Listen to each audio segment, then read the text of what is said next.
আজকে আমি রান্না করব ডাল চাল ডাল। অবাক হওয়ার কিছুই নেই।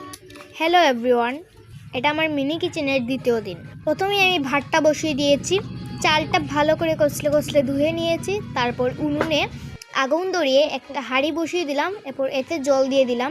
পানিটা গরম হয়ে আসলে এতে দিয়ে দিব সেই ধুয়ে রাখা চালগুলো।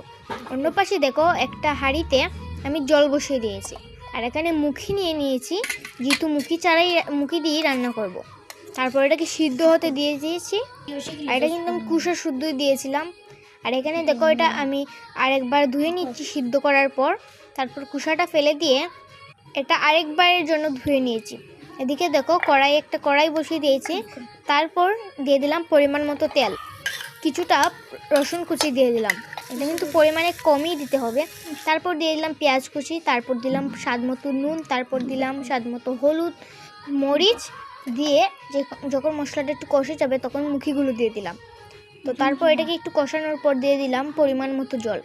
তারপর একটু ধনিয়া গুঁড়ো দিয়ে দিলাম উপর থেকে, কারণ এটার কথা আমার মনেই নেই। এদিকে দেখো ভাতটাও হয়ে গিয়েছিল প্রায়, আর তরকারি কালারটা দেখো কি সুন্দর হয়ে গেছে।